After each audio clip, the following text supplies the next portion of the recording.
HYPEBEAST and Hype Radio. I am Jeff Staple, and this is The Business of Hype, a show about creative entrepreneurs, brand builders, innovators, and the realities behind the dreams they've built.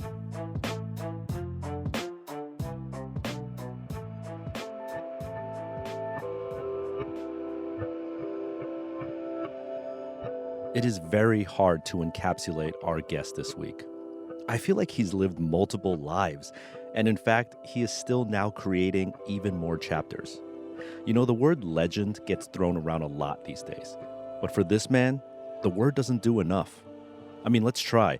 He's a creative mastermind, a connector of art, an innovative studio owner, an advertising titan, an advocate of the unknown artist, but at the same time, a confidant of the billionaire executive. And once you feel like you got the right description for him, he'll surprise you with a brand new endeavor that he's embarking on. I'm proud to call this man a friend, a mentor, and an inspiration. And not just for me, but for many others as well. That's the amazing part. He's not only the bridge, but he's also a bridge builder, constantly connecting different worlds. John Jay is the former executive creative director of the legendary advertising agency Wieden+Kennedy, and he's now currently the president of global creative at Fast Retailing, which you might know as Uniqlo. And to be honest, an entire podcast network could probably be dedicated to his stories and his learnings. So we're probably going to need 2 episodes to get through all of this.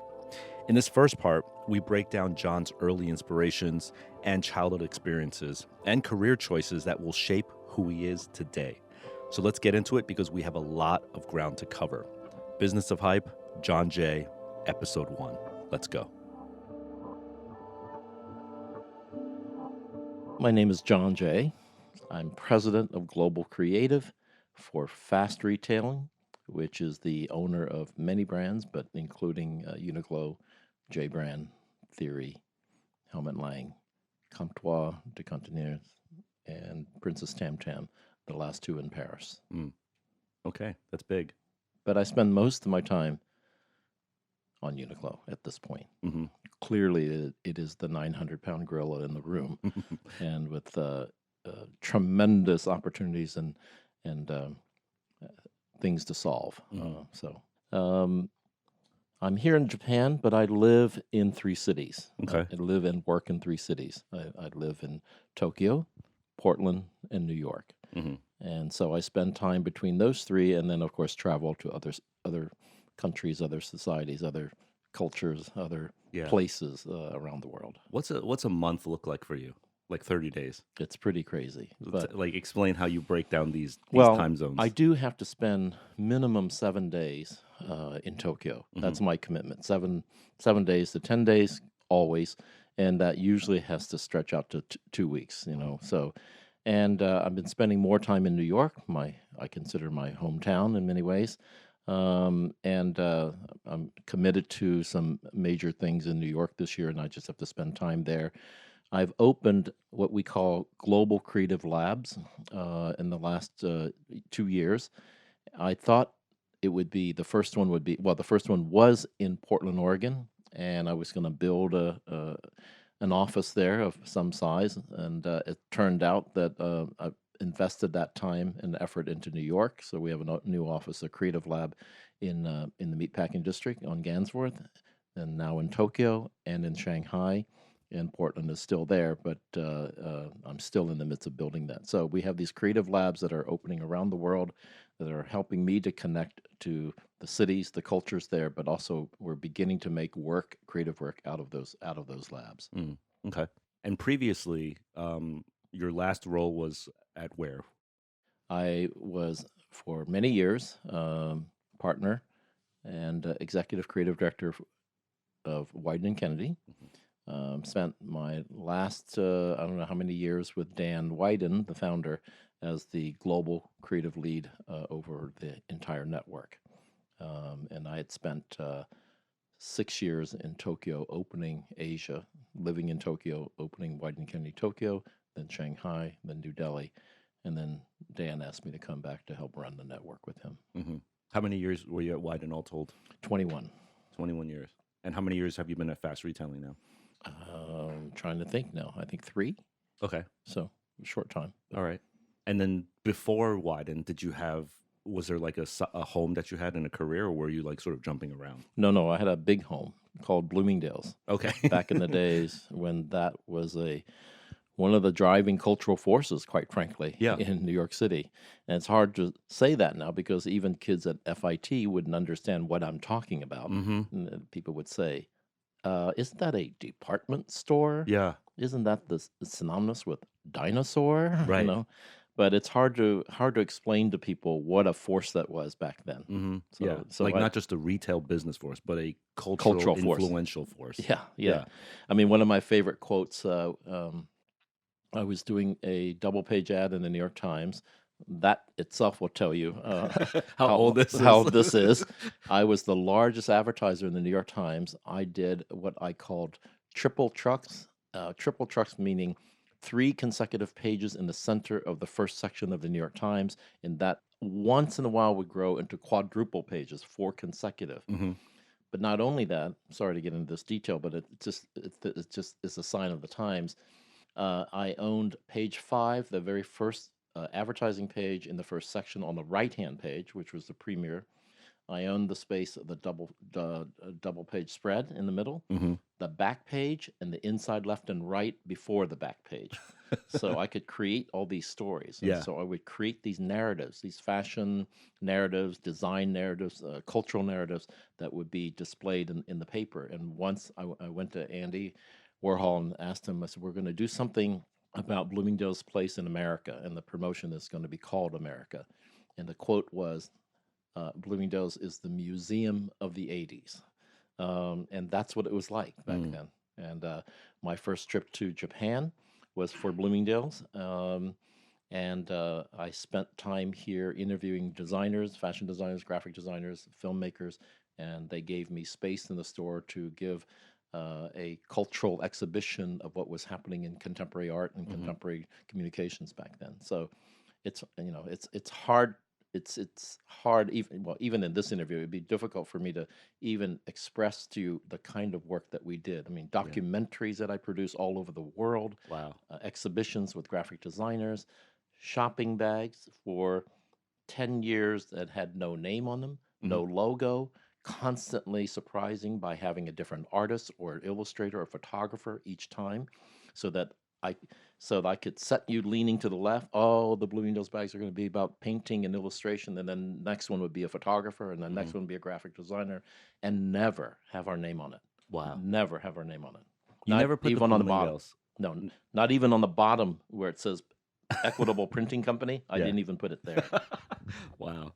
What was your title at Bloomingdale's? I was a variety of titles. I was Senior Vice President, Creative Director, and then my mentor, and I know you want to talk about mentors later, tremendous leader, Mr. Marvin Traub, who was a legendary CEO that made Bloomingdale so great. He used to always hang this carrot in front of me of saying, well, you could be the marketing director. And I said, I don't want to be the marketing director. I just want to be the creative director, you know? But eventually, the enterprise, the store got in trouble because of a leveraged buyout of the parent company, Federated Department Stores. And back in the days, in those go-go years when all these buyouts were happening, it brought Bloomingdale's down. And he needed me to be the marketing director. So because my boss moved over to head up another division. So out of loyalty to him, I took it. But boy, it was painful because as the illustrators and artists and people were bringing their work in to show the comps and everything, they're walking right by my door. I see them walk by my door. Normally, you turn left and come in my door. And they were going to another person's office. And that was painful. Yeah. How about leading in? How did you get into Bloomingdale's? Well, that's an amazing coincidence. My first part of my career in New York was in journalism. Okay. I loved that part of it, and working with editors. And they were not style magazines. They were not fashion. They were not lifestyle at all, design at all. First, I started in social commentary on everything about what was challenging in our society. Those were newsletters and newspapers that I started. Then I graduated to magazines, but never even, at that point, magazines that were called controlled circulation, which meant were not for sale, but were funded by advertising in the magazines. Uh-huh. 4 of them: MBA for business, Medical Dimensions for doctors, Juris Doctor for lawyers, and New Engineer for science and engineering. That was my background. Okay. That kind of editorial. And you were writing articles and stories. I became the art director and creative director over all of that. So I was an editorial art director and then creative director, all of that. But what journalism aspect was there then? Or you got your foot in the door with journalism? Yeah, in a sense, but soon it was all visual. Okay. So I was sitting in my editorial offices, and a new intern came in from the New York Post. Mm-hmm. So these magazines I mentioned, this is a bit of trivia that almost no one will remember or know. They were one of the first, maybe the second acquisition of Rupert Murdoch. New York Post? New York Post was first. Okay. Well, actually, there was in San Antonio, but New York Post was first in New York, and then MBA Communications, which was the company I was with, the creative director of, he took over MBA Communications. Okay. So my relationship with him, way back when, was when he was just entering in America and making his imprint at that time. Mm-hmm. In fact, I was in the elevator with his lawyers, of course, typical me, going back to the office to work late at night. It was like 10 o'clock at night, and he was just coming back from a signing of buying the New York Post at that time. And so fast forward, here's a little story. So now he makes a play for New York Magazine. Mm-hmm. Now, New York Magazine is my hero. Yeah. I mean, Milton Glaser and everyone, the greatest journalists of American history of that time. So he's making a play for it. And James Brady, the former editor at Harper's Bazaar, is my boss at MBA Communications, says, Rupert called and said, there's a threat of a walkout at New York Magazine come Monday morning when the handover happens, that when he shows up, the entire staff's going to walk out. Wow. So he said he wants us to help and be ready. So we worked over the weekend creating articles, and I designed a couple comps for the cover and everything just to be ready in case of a plan B. Yeah. Plan B. So it didn't happen. It didn't happen. But he was very appreciative.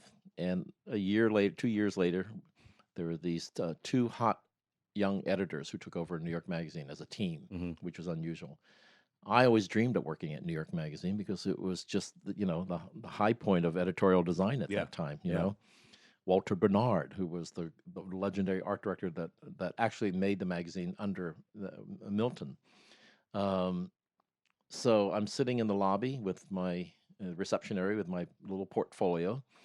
In comes Rupert, and he sees me, and he says, John, what are you doing here? I says, well, I have an interview here. He goes, oh, you don't have to wait here. Come with me. So I come in with him, and I walk down that aisle with all the editorial staff on each side, and it was like a parting of the Red Sea, but it was death. Rupert walking you in. Yeah, it's absolute death for me because now there's no way I'm going to get this job. So I did not get the job, so I don't know whether it could be a combination of who I knew and maybe just my work just wasn't good enough. Yeah. So sometimes it's not good to know the top boss. Oh, yes. We don't want So you don't know me. So. Yeah. No. But yeah, I know that, they're like, we don't want like teacher's pet in here all the time, right? Yeah. So I think that that editorial background was so important to me. And so we get an intern from the New York Post, and his name is James Traub, fresh out of Harvard. And through conversations, I make the connection that his father is Marvin Traub, the famous chairman of Bloomingdale's. Now, I'm on this side of the fence looking over there, and the grass, of course, always looks greener. Yeah. And I'm seeing work that's being done already by this store. It's already famous. And extraordinary times, and they were working with people like Guy Bourdin and extraordinary people already. And but Jim Traub was very sensitive about the connection to his father. He wanted to be his own man. Gotcha. He wanted to be a real journalist. He had no interest in fashion, retailing and all that. He's going to do it his way. So out of respect, I never ever asked him about Bloomingdale's. Hmm. And after a year or so, his last day, I remember this so clearly, summer day, he packs up his box with pencils and books and everything, and we walk up together up 3rd Avenue. So we're walking from 46th Street up to, and as soon as we get to 59th Street, I'm in front of the windows of Bloomingdale's, and I get the nerve Yeah. to raise the question. Jim, I understand your father is Marvin Traub. Do you know who does their creative? Who does their advertising? Do they use outside people? Do they have an internal agency? How do they do it? And he says, well, let me connect you with their senior VP of marketing. They do most of the work internally. I said, oh, okay. He says, and let me mention this to my father. I get Nice. home, I sit down, in 10 minutes, there's a phone call. We'd like you to come to the store, introduce yourself, and so forth. Now, mind you, my portfolio has absolute no relevance to what Bloomingdale's Right. business is. I come from business, science, Hmm. law, and medicine. Medical. Yeah. Yeah. However, I have to say, backtrack a little bit. The thing about that experience is it made me think conceptually, because a lot of the articles were about advances in business or science, and they're not easy visual things Hmm. that you can just pick up. Yeah. So they're very conceptual, and so that made you really, really work hard and think about conceptual ideas. Hmm. So I have no portfolio that is relevant to these people. And if I go in with, even if it was the greatest portfolio in journalism anyway, it takes a lot for someone to be able to see, oh, I see you do this, and that could apply to me. Yeah. That takes a very, very strong visual Hmm. person that has experience and so forth. So I pushed the meeting back. Hmm. They said, "Oh, Mr. Traub is leaving for Milan at 7 in the morning. Can you come by?" And I said, "Actually, let me just wait for him to come back. I wanted more time." Yeah. So what I did, within a week, I created a completely new portfolio just for that interview. For Hmm. that, it wasn't even. It's just a meeting. Yeah. But just in case you wanted to have stuff to show. Yes, Yeah. exactly. So I did a whole portfolio based on light, on how light can change beauty and how light affects the a way a woman looks and how clothes look. And I went to photographers that I knew, really conceptual photographers that I were working with, and asked them for photographs that had to do with light and had people in them. Hmm. So I borrowed those photographs. I actually shot some pictures as well and comped up everything from books to catalogs that what I thought could be an ad, Yeah. and put together an entirely new portfolio just to have that. And then if they say, but these aren't real, Uh-huh. I can show them my regular portfolio Right. of journalism. Did you comp it up with Bloomingdale's? Oh yeah, oh Oh, yeah, wow. everything. Oh That's yeah. a risky maneuver. Because Well, some brands are like, "What are you doing? Like making up ads for us? Like we're, yeah, some yeah, people could see it as an insult." yeah. I Yeah. could, yeah. Well, you roll the dice. Yeah. Totally. It's I wasn't going to put Macy's on them. Right. So, right, how did that meeting go? It first the senior VP Gordon Cook, who was a mentor also in my life, he takes me and he says, "Well, I think Marvin should see you." Hmm. And so I meet with Marvin and we sit down, and he has president there, and he said, "Very interesting. How would you like to work here?" Hmm. And then I'm like stunned, and so stunned. I said, "But Mr. Traub, but I have no experience. I have no fashion experience, no retail experience, no advertising experience." And you know, and I said, "Are you sure?" And I'll never forget this. He looked at the president and said, "Jim, are we sure?" He says, "We're sure." And then he looked at me square in the eye. He says, "But are you sure?" Yikes. And yeah, I'm sure. I'm sure. Yeah. Wow. Amazing So story. yeah, and so it was an extraordinary. So this man and this company was my graduate school of culture and design. He took me around the world, introduced me to everyone, Jean-Paul Gaultier, Hmm. everyone went to Paris. My first trip to Tokyo was with him, Hmm. and I mean, you mentioned extraordinary experience. you mentioned Andy Warhol. That's crazy. All those people, all those people. It was just extraordinary time. It's hard for me to even talk. You just have to lay it out in pictures and show Hmm. what we did, because even students at FIT today would have no idea what we did. It Hmm. was just extraordinary. Yeah.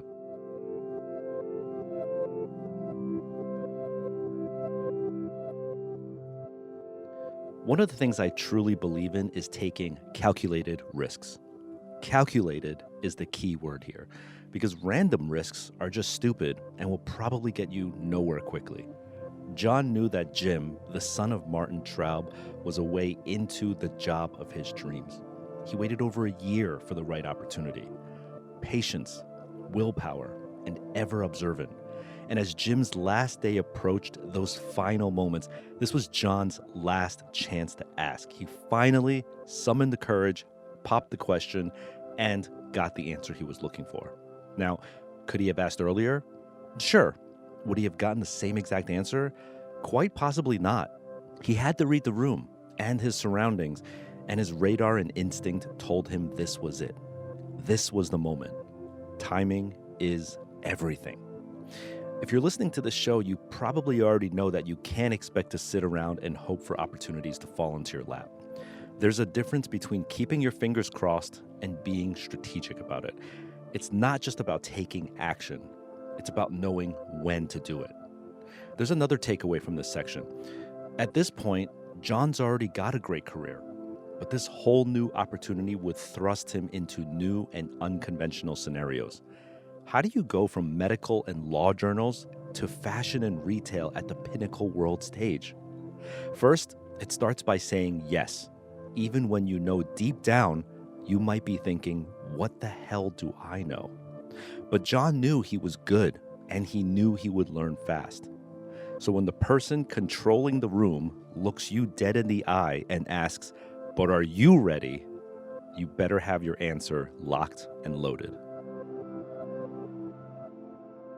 How about leading up to, you mentioned this was your graduate degree. Where did you go to college? Ohio State University, the Ohio State University. The Buckeyes. And what did you study? I studied visual communications, which is a fancy term for graphic design. Mm-hmm.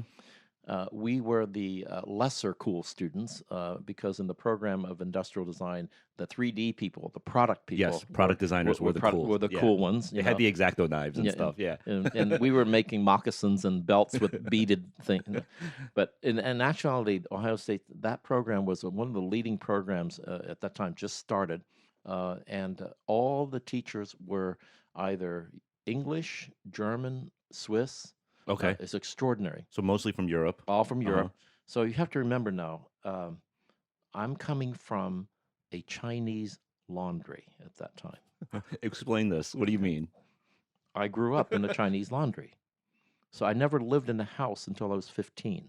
Mm-hmm. This is almost a cliche. I say this all the time. My dream at that time was to have a sofa.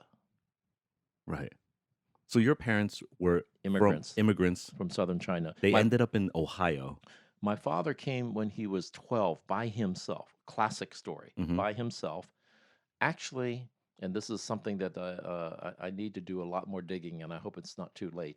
He actually grew up in Lima, Peru. And the Chinese are sojourners. They go where there's work. Yes.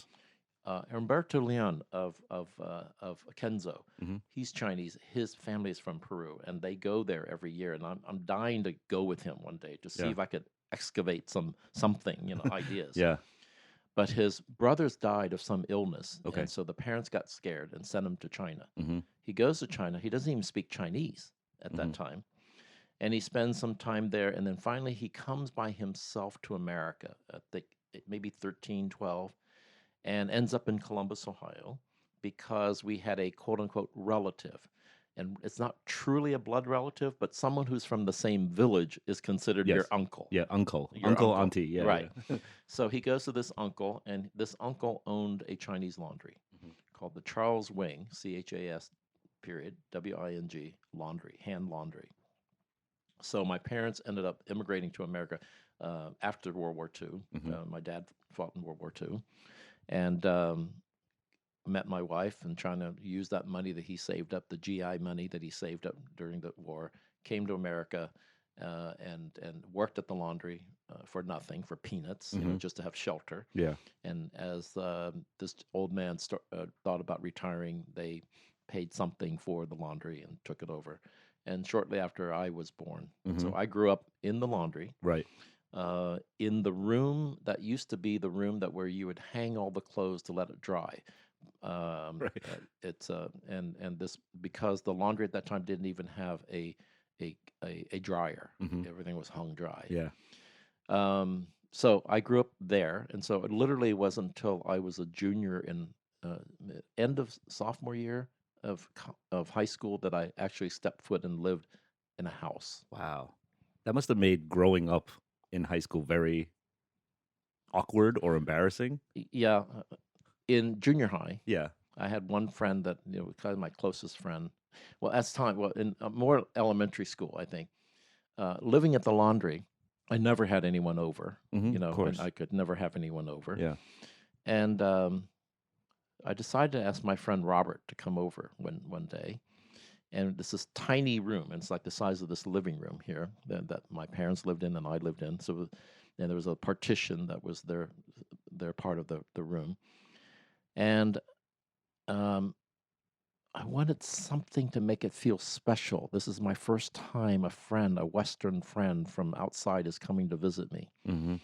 So there's a big fence in the back, and on the other side is a bar. And the weekend before, there was a country western band that played, and they had a gigantic hand painted vinyl sign Hmm. that they threw in the trash. I jumped over the fence in the trash, pulled out the sign, brought it home, hung it in this room in the Uh-huh. laundry because it was the closest thing I had to art. Yeah. Yeah. And you, how was it when the friend came over? He said, "Oh, this is nice." Yeah. And they lived in homes, right? These people like live your friends all live in like houses. Yeah, yeah, of Yeah. course. Yeah. I mean, they weren't, none of them were uh, rich or anything, but Hmm. clearly, middle class, Yeah, yeah. and so forth. Right. So, um, I, Wow.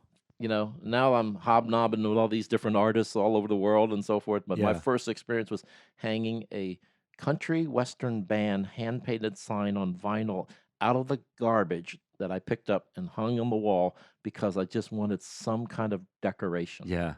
I bet you wish you had that piece now though. I do, actually. You actually do? No, no, I wish I did. Oh yeah, yeah, I that'd be wish I did. amazing. I wish I did. So What did your parents think about like the career choices that you were trying to make with graphic design? I'm very, very lucky because they supported me. I'm the first to go to college. Hmm. They just want me to finish. They Yeah. just want me to go through college. So when I talked about graphic design, they had no idea Right. what I meant. And in fact, it was derided by some of their friends, their Chinese friends, immigrants who knew nothing about Yeah. what this. And of course, it didn't sound like doctor, Right. didn't have that same ring as lawyer Nope. or Never heard of engineer. this. Yeah. What is this thing? And so one man in particular was trying to say something, put a little knife in the family. Hmm. He says, "Oh, your son John is going to school. What's he studying?" And my mother has no idea what it is, but she says graphic design Hmm. because that's what I say at home. He said, "Really? He doesn't need to go to college for that."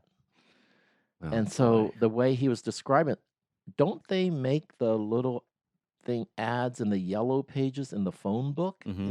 Little square ads. You Yeah. don't need to go to college for that. Oh boy. So then my mom gets all upset, like, Right. What are you wasting our "Yo, time what are for? you doing?" Oh man. Why do you think you were enamored by graphic design? I actually wasn't. Oh, okay. I Why'd you pick it then? I said to my friend, "Dude, I need an easy 5-hour course for this quarter." Uh-huh. And he said, "I'm in this thing called graphic design. Why don't you come Wow. with me?" But the truth is, I've always interested in art. Hmm. In the days of the laundry, my mom would tell me, and I remember this, I would draw on the walls Hmm. and everything. And in kindergarten, I would paint always buildings, skyscrapers with jets flying on top. And Hmm. because there was one tall building in Columbus called the Lincoln Levesque Tower, and I would always draw that with an airplane in the air. And then I went to a Saturday afternoon art class, Hmm. and that really turned me on at the Columbus Museum of Art. So that really opened up the world. But the thing was, nice hobby, nice thing, nice. It's a fun thing to have. Yeah. It's nice to have these skills. But when you get serious and you have to make a living, this ain't gonna be it. Right, right. So you had some sort of artistic seed in Definitely, you. Was yeah, it from your parents? Were they absolutely artistic? not. They have no idea where it came from. Yeah. That's awesome.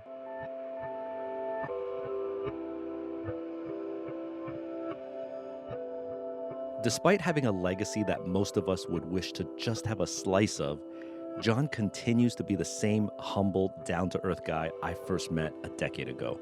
And there's a reason for this. He never forgot where he came from. The people you meet going up might be the same people you meet coming down. Yes, you need to build a technical foundation that grows your talent and craft, but don't ever forget the traditional and foundational roots that gives you the perspective of what you have now. The similarities between my life and John's are friggin' uncanny. In fact, if you want to have a life similar to ours, it could very well be the secret recipe. So, offspring of immigrant parents, grow up in a neighborhood with very little representation of people that look like you. Grow up in the shadows of your parents' grueling jobs. For John, it was a Chinese laundromat. And for me, my parents worked in a Chinese grocery warehouse. You should have an interest in art, but not really aspire to be a true artist. And take graphic design. And have your entire family shit on it. Mix in some journalism, and voila, you have John Jay and you have my life. Now, maybe it's this underdog mentality that fuels both of us today. You have to grind and grind just to get a look and an equal opportunity. I think Jay-Z said this best in his song Legacy.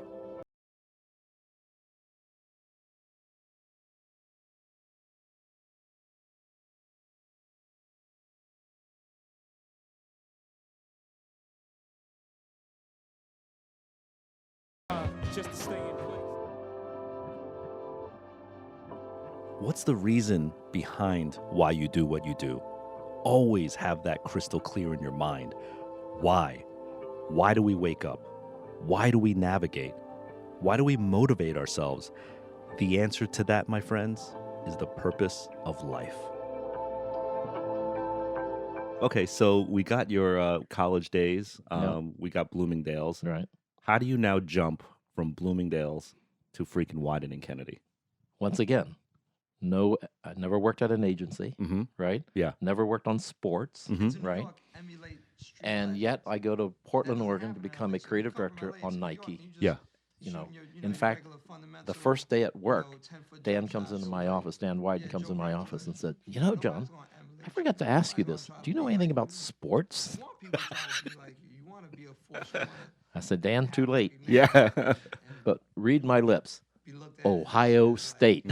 Yeah. He goes, oh, okay. So I was obvious. I'm a huge football, basketball, fan and followed the game. And I mean, I used to go to all the spring games back in the days where there'd be like 30, 40 people in Ohio Stadium. Oh, wow. Okay. So how did this relationship happen? To Wieden+Kennedy. Yeah.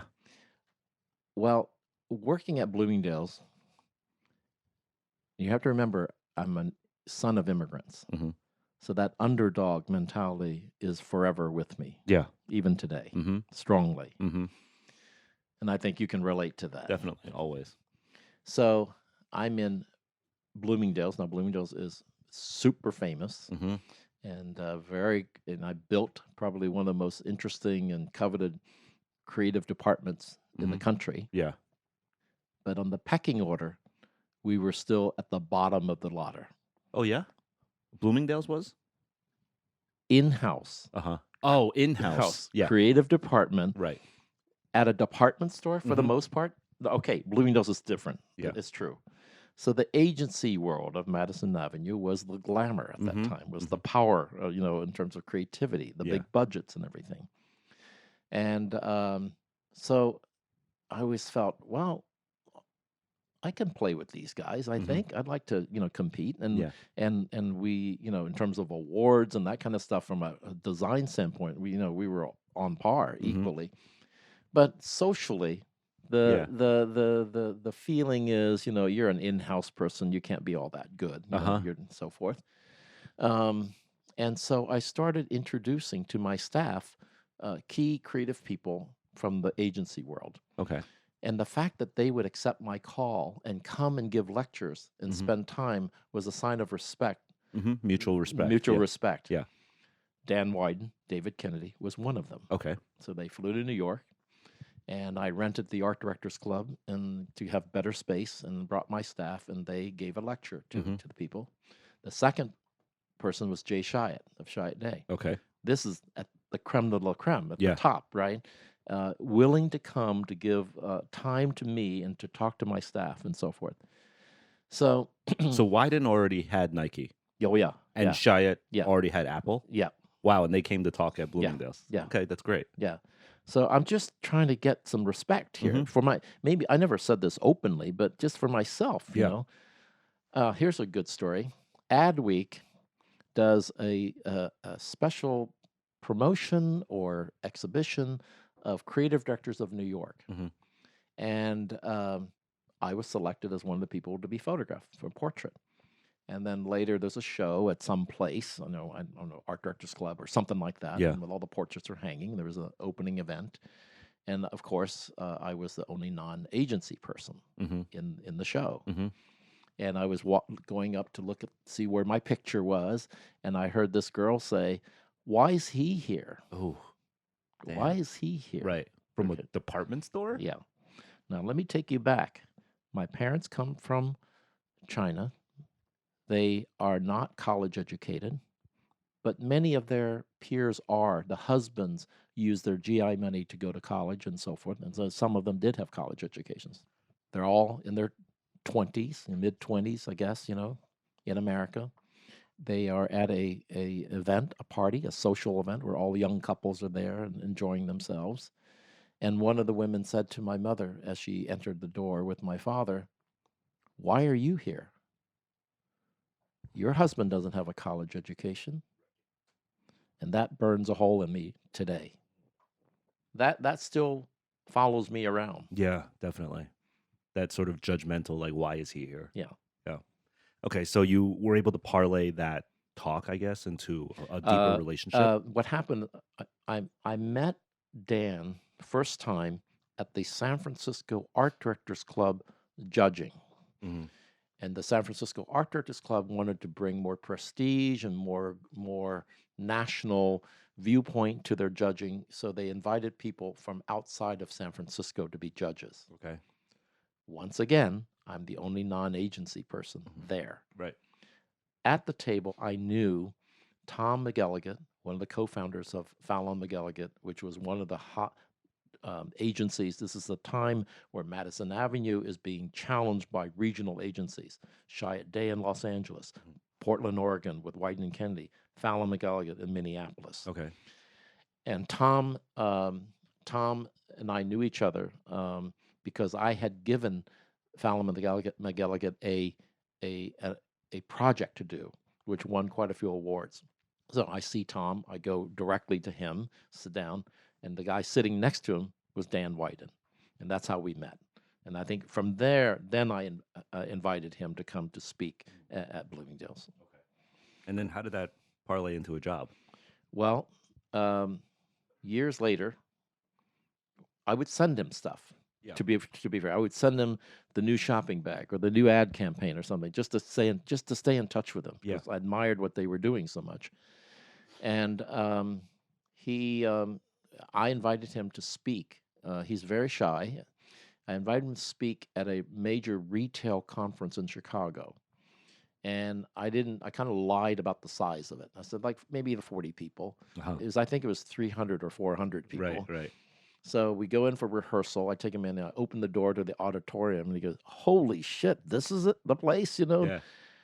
I said, "Oh," he says, "Well, let's talk. Let's go down and have lunch. Let's talk." So I thought, we're going to rehearse. Yeah. And he says to me, David Kennedy, and I've been thinking, we'd love to have you join us out at Wieden in Portland, Oregon. And once again, in my mind, I'm thinking of that conversation I had with Marvin Traub at Bloomingdale's. But I've never worked in an agency before. Yeah. I've never, and yet someone was extending their hand out to me. Right. Well, it took years. Okay. From that invitation. From that invitation, we stayed in touch. I just couldn't leave New York. Come on. I mean, I didn't come from Columbus, to go to Portland, Oregon. Yeah. So I'm one of those hardcore New Yorkers because I'm not from New York. Yeah, right. So, I mean, it took me years to go to the Hamptons because I go, why would I want to leave Manhattan? Yeah. What's out there? Yep. Yep. So, So did it take a couple of visits to Portland? great story. So suddenly one day something clicked, and I said, "It's time. Okay. I'm going to change my life completely." Mm-hmm. So I didn't know what a brief was back then, but I wrote myself was essentially was a brief Mm-hmm. piece of paper, and I wrote it to myself, and it said, "Go where you can do or make the best creative work of your life." And the trick there, as a New Yorker, do not put an asterisk on that Mm-hmm. statement. The asterisk usually for New Yorkers is, and it has to have theater, and it has to have a beach, and it Yeah. has to have this, and a nightlife, and Right. I never went to the theater. Why do New Yorker people always say it's got to have, Yeah. so, and so no, just take those words verbatim. Mm-hmm. Go wherever you can go to make the best work of your life. Yeah. Not it had to be major city or whatever. Right. And so I looked and looked and looked and looked and struggled trying to make up my mind because I just love New York. I Mm-hmm. just still do, and I just sunk a ton of money in a complete redo of an apartment on Riverside in '86. And I go, and of course my rationale was, well, I'm going to be here forever. Yeah. This will finally pay off. And Mm-hmm. and it's 2 years later that I'm making this move, and I'm now down to like the options. And I had a loft that I was using in Tribeca that I used as a gallery and Mm-hmm. a studio for my outside work. So all my time at Bloomingdale's, I always had what then was called J Design, but Mm-hmm. it's basically Studio J, Yeah. doing outside work, books, restaurants, Mm-hmm. everything that and this is typical me following me around. I already have this highly coveted job where I can practically do anything, Yeah. but still not enough. Right. It's still not enough. You need a little skunk work project there. Always. Wow. So the Studio J started even back in Oh yeah. the Bloomingdale days. Oh yeah. One As of my J Design. one of my favorite projects was a restaurant called Chin Chin's at 246 East 49th Street. Uh-huh. And the owner said, "I want you to design this restaurant so it'll last me for 10 years." Mm-hmm. And that was the goal. Yeah. And I remember at lunchtime at Bloomingdale's running down with all the photographs that I had framed, hanging them for opening day at the restaurant. But no, I did a lot of stuff outside Okay. at that time. Or whatever time could, and as long as it wasn't a conflict, Yeah, of yeah. course, Right. And so So do your best work anywhere in the in the world. world. Yeah.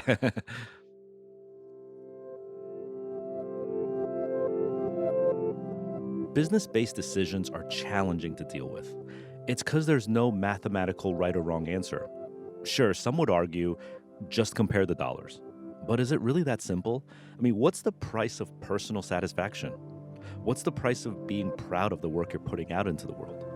What's the cost of being surrounded by people you're inspired by versus people who bring you down? What's the price of freedom? How do you properly gauge all of these things?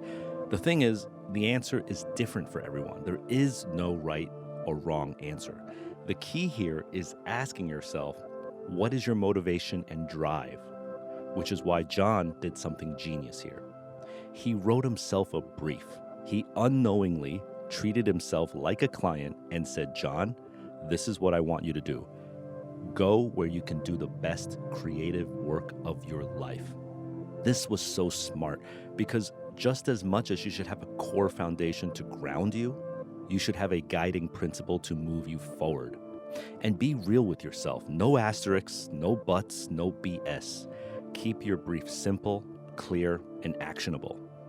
Now, when you look back at John's career thus far and what's about to come, you'll notice that using this personal brief idea, whether consciously or not, has put him into positions where he didn't settle for less. And not in a monetary sense, but nothing less for him and his potential. He may jump into a new brand, he may jump into a new field, but he's not going to miss the opportunity to do something amazing just because it might be out of his comfort zone. In fact, that actually seems to be the positive indicator for John. It's that brief. It works to keep him on that clear path. Everything else, the money, the people, the country, the skill set, those just become the technicalities.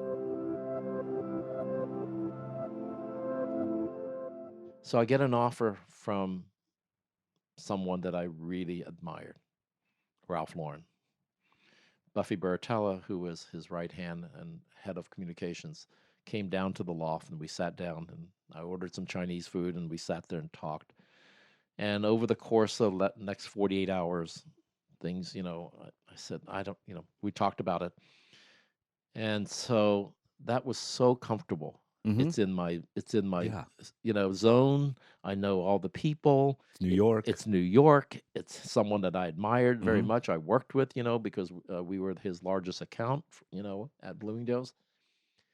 And I know he was not an easy person, but I really, really admired how he stuck to his guns. Yeah. He never changed for anyone. Mhm. He stuck to his vision. I really admired that about him, even now. Yep.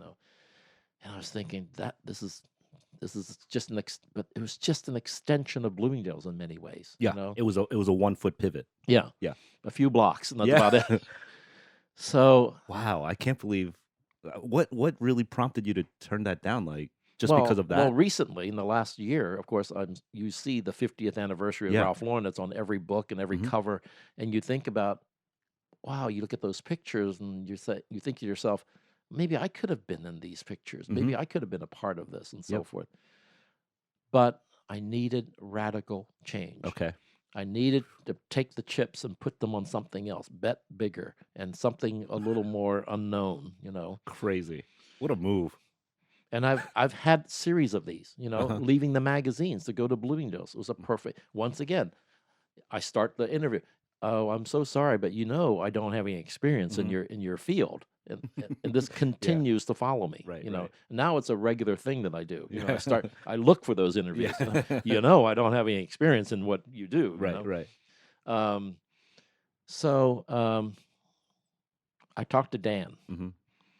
And Dan comes back for advice and says, "Well, we think it's time for you to come out here Wait, you asked him for advice on Ralph?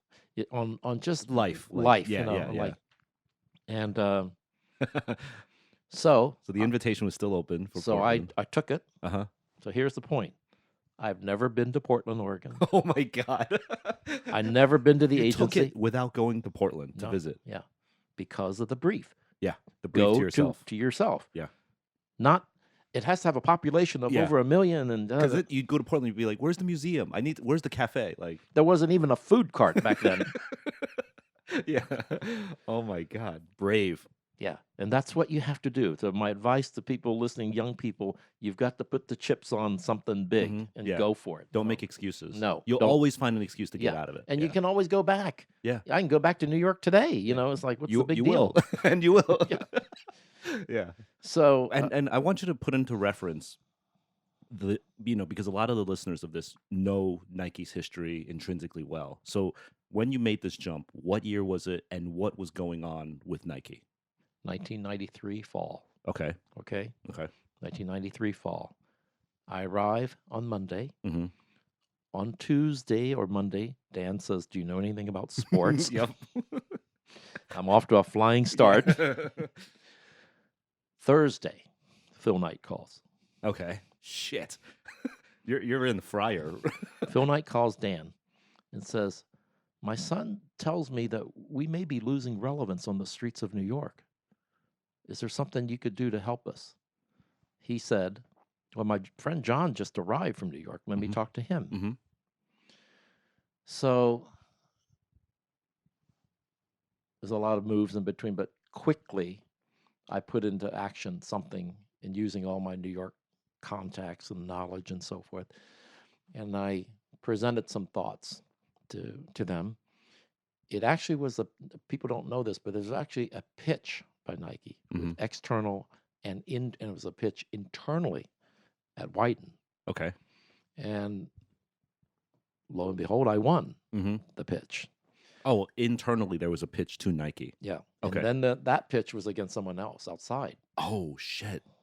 Wow, very competitive. And just for those who are listening who don't quite get this, you're pitching ideas amongst other creative directors at Wieden. The Right. most Yeah. gifted agency with the most famous creative directors. Right. So you're who've worked competing. on Nike. Yeah, you're competing with your teammates. Yes. On this, Yeah. and there's an outside agency also pitching for That's right. New York City. Yes, right. Okay. That's Damn. right. Okay. I don't I don't think I even told you that, you know. No, yeah. So, this was the birth of what we call the city attack, Hmm. which is the NYC campaign, which I wanted to go deep into the culture, earn the respect of the influencers and the people on the streets and on the playground courts. This was about basketball because this is what New York is famous. It's the Mecca. Yeah. It's the temple, you Mhm. know. And so I created what is the NYC basketball campaign, Yeah. which was only shown in New York.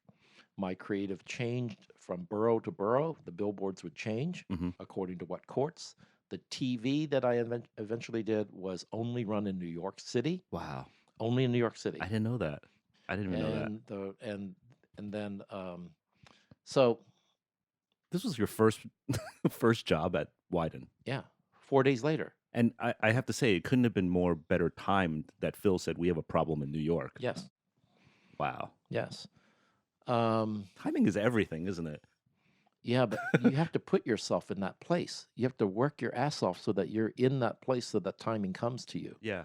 You just can't sit at home on the sofa and expect someone to knock on your door, Right, right. because more than likely there'll be Jehovah Witness people.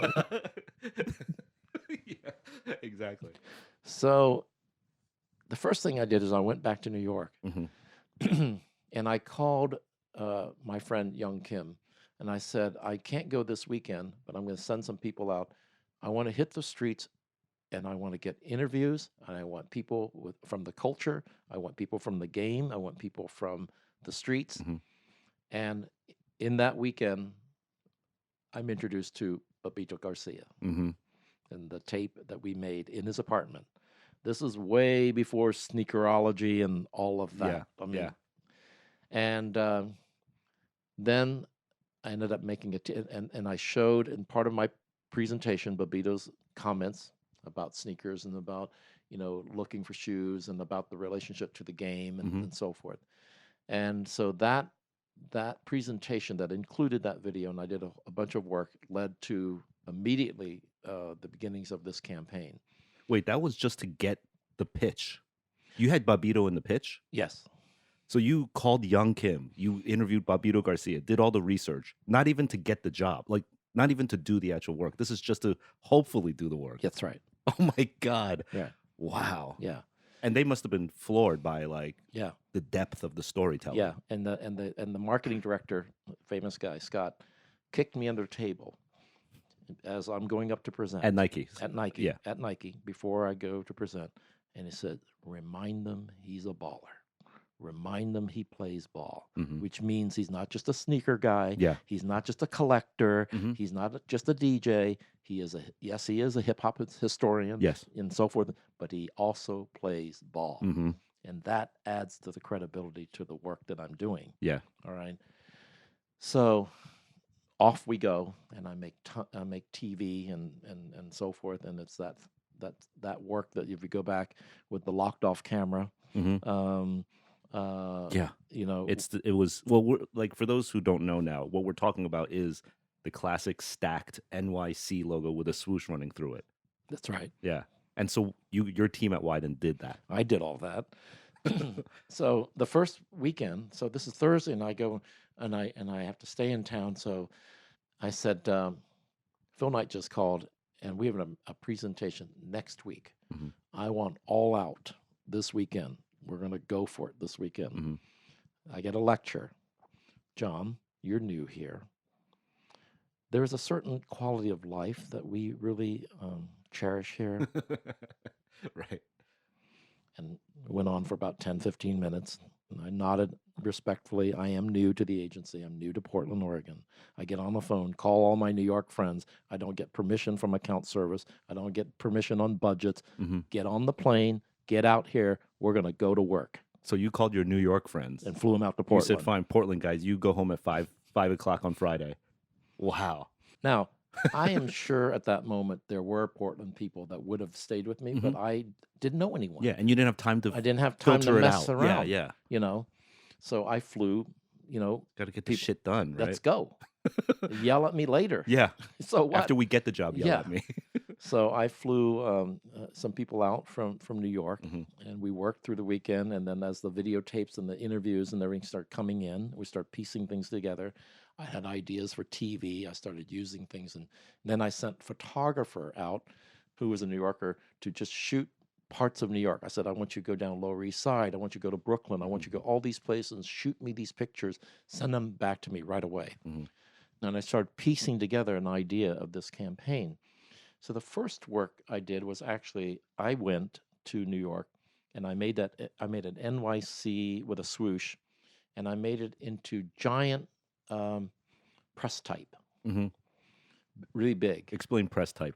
It was like letters that were made on wax paper that you could press it on a piece Yeah. of paper and Like then, letter set. like letter set. Yeah, yeah, yeah. But this was big, Mhm. you know. And I went to different locations around the city and made this big NYC swoosh Mhm. on top of whatever was on the walls and so forth in the city. I let it sit for about a month or 3 weeks. Then I send the photographer out. I go, find these things because this is where I put them up. And he photographed them. Uh-huh. And now The they've been a city little had worn. just shit on them and Yeah. everything. Yeah. Yeah. He photographs them. And those were my first ads. Just Yeah. scenes of New York with NYC. Yep. That's it. Yep. No type, nothing. Just that. Did those end up being the commercials? And then that inspired the commercials were a part of it. Uh-huh. And so there were some of the commercials were be the NYC's in that logos from the very first moment the TV starts, Mhm. right? So it may be on a telephone pole. Yeah. And the telephone pole is on the far left, but my scene is something that's happening on the right. Just the city the going city, on. Yeah. the city's going on. And then the client would say, "But where's the logo?" Because it didn't end. It didn't end with a logo. I said, "It's been up for 30 seconds. Yeah, it's there on the bottom right Yeah, corner. 30 seconds. The whole Behind the pigeon shit. yeah, it's all logo." And wow. yeah, And there was these locked shots Yeah. with like nothing happening. right. What life happening? Yeah, in front. life. Yeah. And not of basketball or Yeah. anything, Wow. And and then the voice. and then the voice of the real people that I interviewed, Uh-huh. for the insights You use those as recordings. Yeah, So Bobito was like one That's of them. why yeah. he was in it. And it was just the most raw, unfiltered, unedited right. audio. the real deal. Yeah. No agency, veneer, no art director veneer. It's just the real deal. Do you know if these are on YouTube? They probably are. Yeah, you guys, whoever's listening, you guys should look at these because they are what they did to me. You said this was 94. Yeah. Okay, 94. I am now in NYU, second year in my shithole studio apartment, watching this commercial and just fucking floored by it. Just that like how real it was.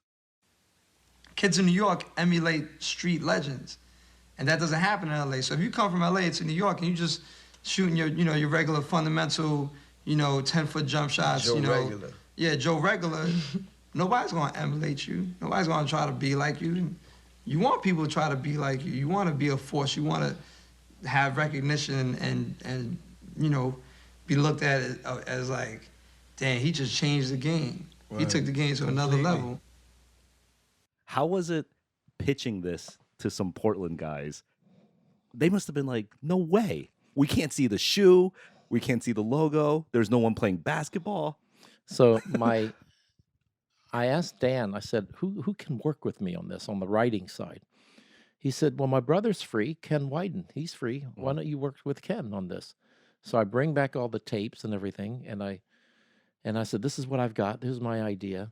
And he just looked at me in the in the studio, and he goes, I can't write any better than this. Right? Are you crazy? What are you asking me to do? Just use it. That's exactly what he said. Wow. But what about like to Nike guys? Did they love it at first sight? Yeah. Oh, they okay. did. They got it right Yeah, away. yeah. That's good.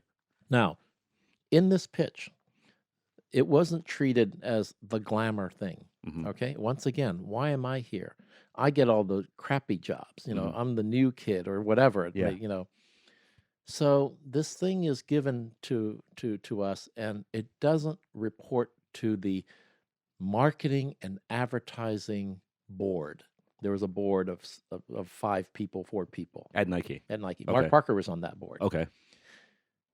They gave it to a guy over here on the side who was the former head of in-store graphics or in-store signage Mhm. at Nike. Like a retail visual merchandising type. Bob Yeah. Wood. Okay. So the project was off on the side, Uh-huh. so I could work fast. Oh, I didn't have to it was go for better. absolutely better. I didn't show it to Dan. I Uh-huh. didn't show. I just went. We just went, and we were making commercials every weekend. Wow. And Bob would say, "But I only have this amount of money." I said, "No problem. Mm-hmm. Here's how you do it." And so, coming from my background, in department stores and so on, I'm never afraid of the money part. Yeah. When I see no money, now the ingenuity, now the creativity just soars Yeah. because now you got, dude, because the joke in agencies is that when you don't have an idea, you just hire a famous director or something, But no bureaucracy too. no Now bureaucracy. I went yeah. straight. It Right. didn't report to the board. Right.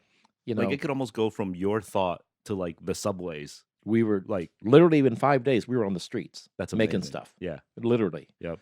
And we just present ideas, and Bob said, "Yeah, let's go it," and I go. And Oh, then that Dan would say, "What are you doing again?" I said, Uh-huh. "I'll show you next week." Yeah. Yeah. Right. It's just retail stuff. Yeah, Don't worry about it. Don't worry about it. So when it's thought is little, Yeah. you know, But then was it quickly seen that how it was how it was resonating with New York? It must have bubbled up fast. huge. This is going viral before social media. Yeah, yeah. So we did many, many campaigns, constantly changing it up. Yeah. And one campaign was the vernacular of basketball in New York. Mhm. We collected all of these words from different ball players, and one of them was yoke it, to dunk the ball. Yeah. And the word yoke, So the first thing I did was I bought a building at 42nd and 6th or 7th. And when you come out of the subway, there's a 6-story billboard. It said yoke on it. And underneath it, as background, I took the subway map and printed that as the background and put this broken type, like graffiti, broken type that says yoke on it. And the New York Times writes an article on it. And they say, "Isn't it great that the MTA is making big maps in the city to help the tourism when they come out at Times Square? Now there's a big map on, But that was your graphic. as my graphic, the background to the bird yoke, Now, dudes that play ball all get it, right? Yeah. So Adweek comes out with their first write-up, and they obviously didn't get it. Mhm. And it said that this work is inauthentic, and so forth and so on. Mhm. And I get a call from the client. I'm nervous, Yeah, He yeah. goes- he says, "Congratulations, they didn't get it." Wow, that's awesome. Because if Adweek gets it, that means You're done. You're done. Like, yeah. Well, it means that you missed the consumer. Yeah. Yeah. Congratulations, they didn't get it. They didn't get it. Yeah, that's awesome. So Amazing. And meanwhile, I'm here as a student. I'm stealing these ads. I'm literally taking my box cutter, going down into the subways at like 3 a.m. and I'm slicing the ads out of the subway, slicing them out of the when you enter the subway, the big kiosk. Like I grappled around that thing and sliced them out so that I could hang them in my bedroom. So, in the New York Times, there's an article on certain ballet ads, and they said these are highly coveted and they're being stolen. They're one of the most stolen images and posters in the subway. The only one that is more stolen, number one, are the Nike ones, the NYC ones. Yeah. I So, love them. They're amazing. There was another series that you did where it was like quotes done beautifully typographically over basketball. but it was like these graffiti ghost characters. Oh, that's another one. Yeah, Yeah. that's there were so many campaigns. yeah, they like, changed so constantly and changing. You kind of felt like I have to collect them all. So finally, people in advertising are always going, "Oh, do I have to show product?" And Mhm. somehow there's some weird thing that if you don't show product, it's cooler or something like that. Yeah. That's kind of the art school mentality or Mhm. something.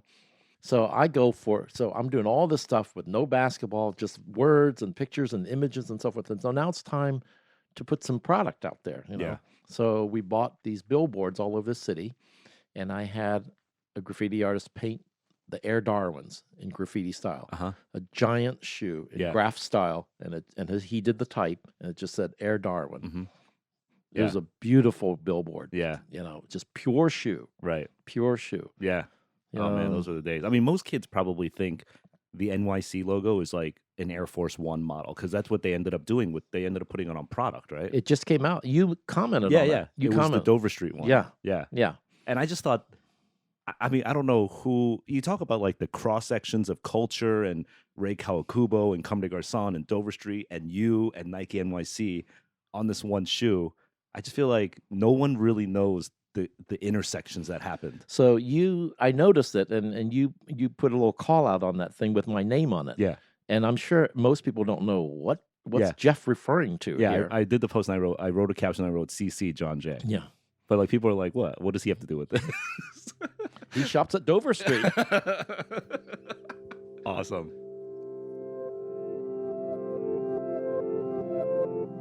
This, my friends, is the stuff of sneaker lore. This is the big bang moment of sneaker culture as we know it today. Not told through a documentary reporter, told straight from the horse's mouth. Legendary stuff. It's an amazing inside look into groundbreaking projects for a groundbreaking brand. Detailed stories of how a lot of this work comes to light are more often than not just kept in the dark. But having the opportunity to hear them now from John only further shows the impact that he's made on the culture throughout his career. It should be clear, John is an advertising and creative titan. It showed through his work at Bloomingdale's. It was apparent to Dan Wieden himself and even Phil Knight. But when it comes down to diving into the core essence of a brand, his gears start running at full steam, and they go from plain old genius to something on a whole other level. Just look at John's first project at Wieden+Kennedy. He was the new kid on the block, literally, the new city slicker in town. A modest request from Nike head Phil Knight happens in his first week. And even with the constraints put into the project, like a small budget and only enough money for scrappy posters and a few interviews, he still won the work for the agency, and at the same time made it so authentically New York that people like me were risking our lives to collect them. Or maybe that was just me. His creative mind took him a notch above others, but it was also this no bullshit work ethic that really set him apart from the rest. When people would tell him no or slow down, he didn't take that as instruction. He took it as suggestion. Like, noted that you feel that way, I'ma still do it my way. Sometimes asking for forgiveness is better than asking for permission. Yeah, it's one of the things is that I get a kick out of. There's a coffee shop across the street from my studio in Portland called Dead Stock, and of course the famous Sneaker dead stock. Yeah, and he's a former Nike guy. The famous story is he worked as a janitor at Nike. He loved Nike so much he would take any job. He's African American. He worked, but who was he janitor for? Sandy Bodecker and all of these people, and they treated him well and treated him with respect. So he gets the guts. They give him advice. You need to go out on your own. What do you love? You know, he says, I want to be an entrepreneur. And says, okay, go, you know. So he opens up this coffee shop. And this was just a few months ago. So I have Phil Knight over at the studio as a surprise guest for Dan Wieden lunch. And Dan comes every month for lunch. And I was having him photographed in the studio and knock on the door and interrupting the shoot. And I said, Dan, someone else is here. And he says he wants to shoot you too. And then you hear this voice behind me. It's Phil. He says, yeah, and I didn't bring a damn camera. I brought a rifle. Open the door. Phil walks in and Dan faints. He falls out of the chair. Wow. So during the lunch, I said, Phil, I know you're busy. Thank you so much for coming today. I have to tell you this story about this guy who was a former janitor at Nike, who then got to doing a few colorways, and then he started working on, but now he has this coffee shop called Dead Stock. I said, they would all faint if you walked in there. So I brought him over. Wow. And he walked in, you know. They went crazy. Yeah. That's so awesome. Yeah. You got to come full circle like that, right? Yeah, and he loved it. He loved the fact that, you know, he knew all these people, and, you know, and he had, you know, when I first got to the coffee shop, I'd ask, where'd you get that old school poster and everything? Oh, I stole it out of the trash, you know. Right. I mean, how was it like? And you said you did 21 years, was it, at Wieden? Right. Yeah. 6 in Japan when I opened the Wieden+Kennedy Tokyo, and I promised Dan I would interview key people in the company to see who might be the first creative director and first management to come. And after the second day, I said, we're off to a start. I got him. I got this person. He goes, wow, that was fast. Who? I said, me. He said, what are you talking about? And I said, I'm listening to the pitch. This is a golden opportunity to take creativity to a new place, to take Wieden to new places. I mean, the graphic design culture of Japan and everything. And I already knew about what was happening in the streets and everything. I said, I'm going to take this job. And then even Nike didn't believe it. He says, what? You're going to go over like 6 months, right? You know, no, I'm moving there. So that's what I did. That's amazing. So, yeah, that's within the 21 years. Yeah. And then you had to open other offices too, right? Yeah. Shanghai, which was the first office that we opened with no business. And this was 2006, 2006. And the Beijing Olympics were coming. And I said to Dan, we don't need an invitation. No one needs to tell us that this is going to be a phenomenon in the history of the world. Right. It's written. We know what's out there, what's coming. So either we're on that train early or we're going to miss that train. So are we going to have to find an account or a business to encourage us to move there? What kind of encouragement do we need other than history? Yeah. Let's make history. Let's be a part of this history. Let's ride on this train, you know? He says, you're right. So I opened it in my friend's apartment. Right. And it's the first office, I think, that we opened with no business. Because I think the Portland office did open, you know, with Dan and Dave with some business. Yeah. So this is literally an office opening with no business at all. And so I just told this story to Phil, in fact, and he cracked up. So we don't have Nike. And we have to pitch for it. We have to pitch for it. So we're there. The big day is here. All the big shots from Nike from Beaverton are there. Davide Grasso's there, heading up his whole team. And I bring Dan out for the pitch, the day of the pitch. And I said to Dan, I said, everyone, this is a very exciting day for all of us at Wieden+Kennedy. I'd like Dan to just kick off, make some remarks before we get into the creative work. Dan, over to you. And Dan says, why the fuck are we having to pitch for this account? Thank you, Dan, for your charm. We are off to a flying start. Let's go to the creative. Thank you. Amazing. Oh, my God. And I see Davide writing down in his notebook, why the fuck? Oh, man. But thank God we won. Yeah. You know, we won, and Dave is very proud that of all the pitch work that we showed, because typically you showed, you know, many campaign ideas and so forth. We actually made all that work afterwards. Not just the winning campaign, but we actually subsequently over 2 years made all that work. Oh, wow. And then other regions too, right? New Delhi. Right. Now, I wasn't as active. I was at the starting point and interviewing people and selecting, and I drove them crazy because I didn't want to be in a corporate complex. And India at that time was very cognizant of its image to the world, and still is, of course. And they wanted to build a very prestigious, high skyscraper, fancy buildings, and so forth. And most of the Western agencies were moving into those places. Yeah. And I refused to be in there. And so the real estate people would sit with me and bring out tons of notebooks and go, well, this agency just moved here and this agency moved there. And I just pushed all those notebooks aside and said, therefore, I ain't going there. I'm not going there. Yeah. So now they're like, we're confused, Mr. J. We don't know what you're looking for. And I said, let's just drive around. You know, can we drive around? So we go into you opened China in an apartment. Yeah. So that goes to show. Yeah. So we it was the apartment of a friend of mine that had worked with me at Bloomingdale. His name is Richard Su. And it looked beautiful. And it looked, you know, typical him. He took us a minimal space, and it was really beautiful. And we put in desks and everything. I didn't realize it had no heat.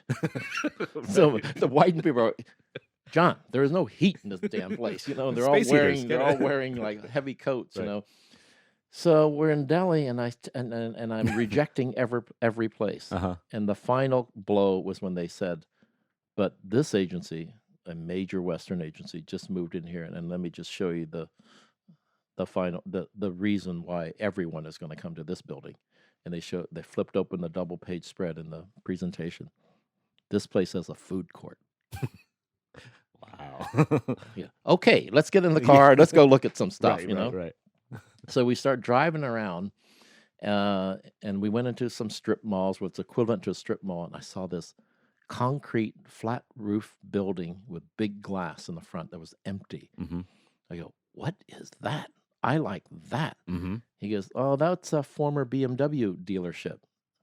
That's what I like. I like something, but you weren't allowed to go into interesting places. The government forbid you from going into. So the people that we eventually hired wanted to be in a farmhouse. They wanted to be in an old school. Yeah. They wanted to take over an old store, but we were not allowed to do that. Mm-hmm. So for the first few years, we were constantly moving around because we were getting kicked out of the places that we're in. So I don't even know where they are now. Yeah. So How was it working remotely? Like, even when you first said I'm moving to Japan, was there concern from the Portland side that, like, well, how are you going to handle stuff going on here? You mean in Japan? Yeah, like, how are you going to be able to do Portland, Japan, and then China? Like, No, once I moved to Japan, I was in charge of Japan. okay, so you relinquished what Yeah, was going on. Okay, that's right. Was there concern about you leaving Portland? No, I don't know. You have to ask them. I don't. I just no. Again, I was always the outlier. Uh-huh. I was always the outlier. I would always take the projects that no one else wanted. Oh, okay. The fact was, no one wanted to work on Nike Asia, quite frankly, inside the And agency. for sure, no one wanted to move to Japan. Yeah. Are you kidding? No. Right. No. No. It's you have to remember back then. Yeah. It's hard to imagine now because you tell a kid right now, do you want to move to Tokyo, and everyone's on the plane. Yeah. But back then, maybe it's like much more hesitant. We had a very high level person who was given an offer of just a free trip to Tokyo, and he returned the tickets. He said, I don't want to go. Yeah. Why would I want to go there? Only the most inspiring place on earth. Right. Not to everyone. Yeah.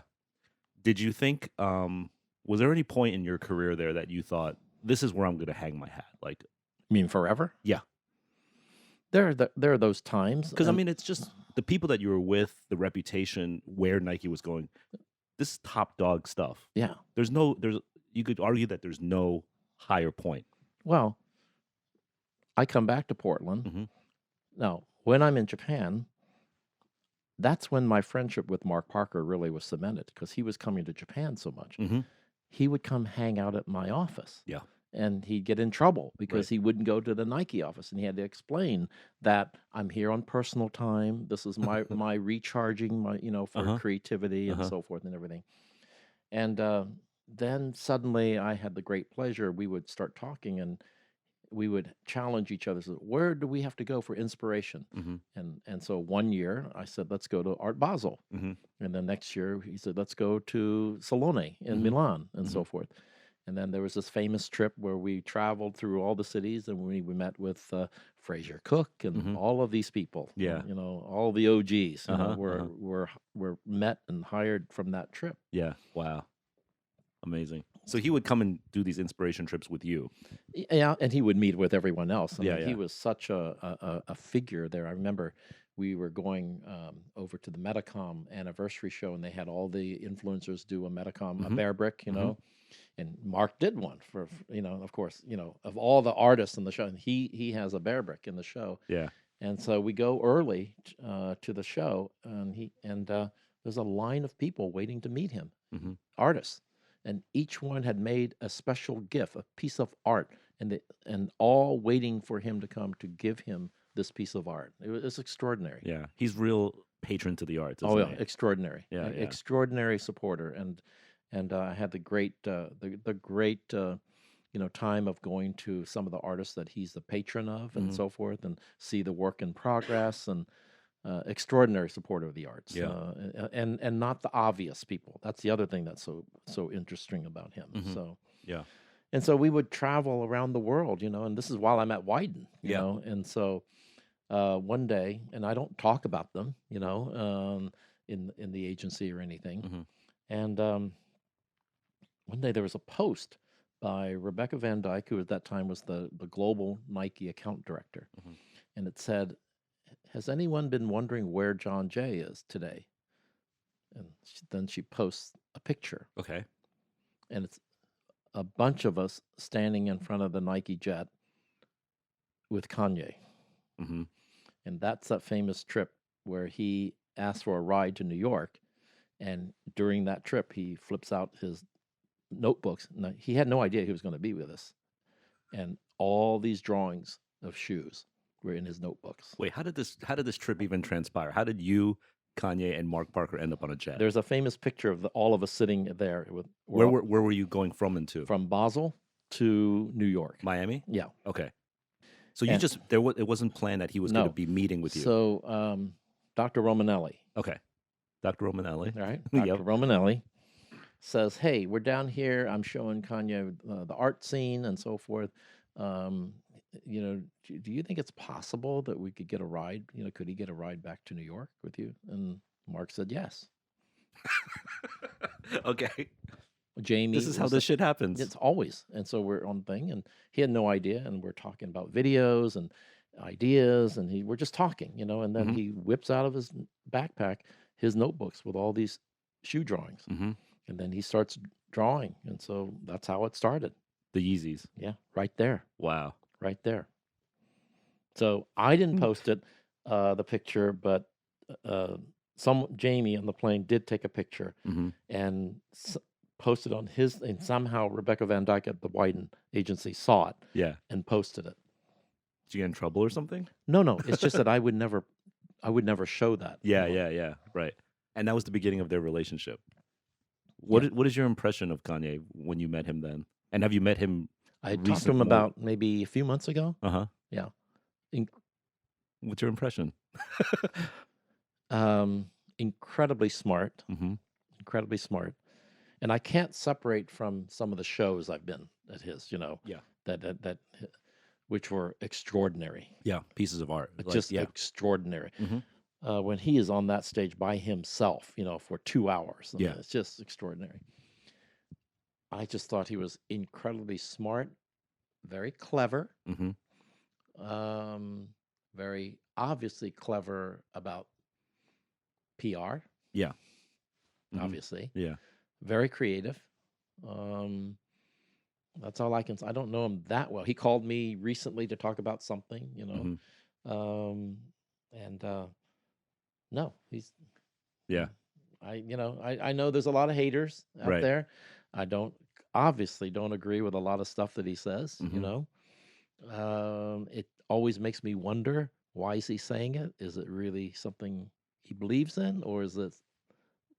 Is he playing the audience? That's right.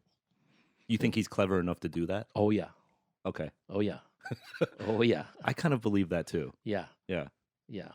So I can't tell. I Mhm. don't know him well enough to say he's playing me or he's Right. for real. And that's the Machiavellian sort yeah. of thing. And in the him. playing me part is for real too. Yeah.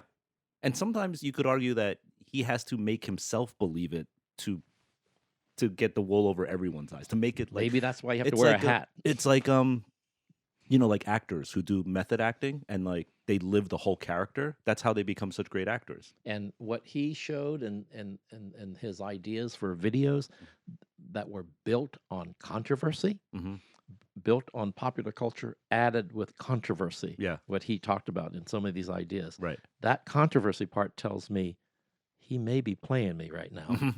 Yeah, that's definitely another topic to be had. But going back to the question, so it's at the top of the game. You're Yeah. doing all this amazing stuff. Right.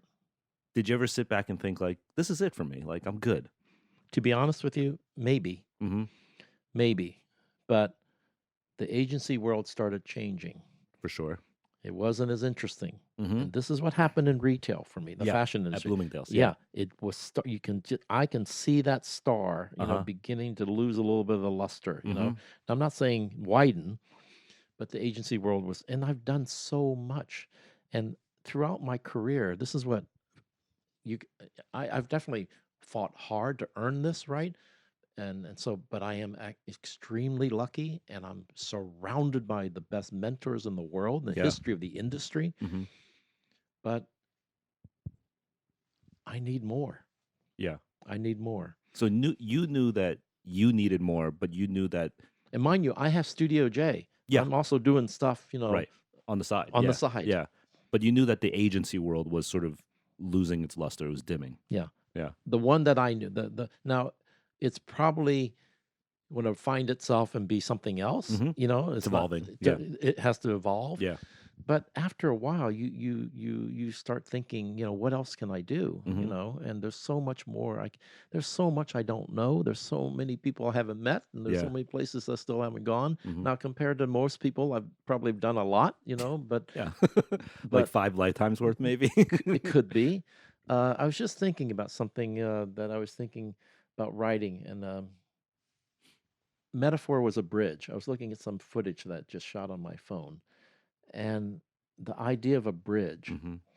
And I'm always constantly building bridges Yeah. for other people, but I'm thinking of this metaphor about a bridge to everywhere.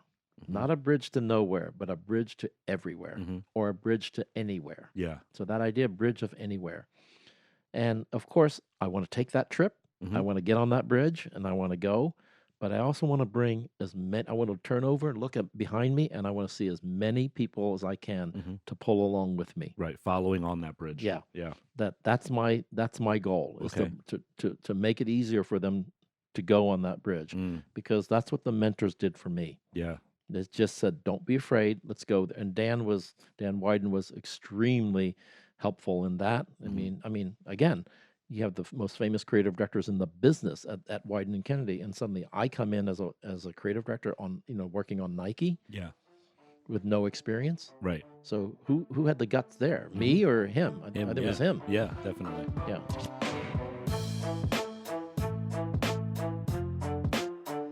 What a monster of an episode. And don't forget, that was only episode 1. We will come back next week with part 2 of Mr. John Jay. Thank you for listening. And as always, you can find out more about the show and listen to other episodes at hypebeast.com/radio. You can subscribe to us on Apple Podcasts, Spotify, or wherever you listen to podcasts. I personally use Anchor FM. And they have this great new feature called voice messages, which is funny because voice messages is like this old tech from when people had landlines. Anyway, Anchor's voice messages allow you to just leave me and my team a voice recording to tell us what you think of the show, or who you want to see on future episodes, and just ask any business questions that you might have, or life questions, whatever. We're game. Also, leave a comment and rating on Apple Podcasts and tell us what you think of the show. Tell a friend about the show. DM me, Instagram me, tweet at me. This all helps a lot. You can reach out to me on Twitter. I'm at Jeff Staple. The Business of Hype is created in collaboration with Bright Young Things. You can check out their work at byt.nyc. Our director is Daniel Navetta. Our audio engineer is David Rogers-Berry. Our associate producers are Sydney Pacumpra and Christina Hong. This episode was recorded at John Jay's beautiful home in Ebisu, Tokyo, Japan. I'm Jeff Staple, and you've been listening to The Business of Hype on HYPEBEAST Radio.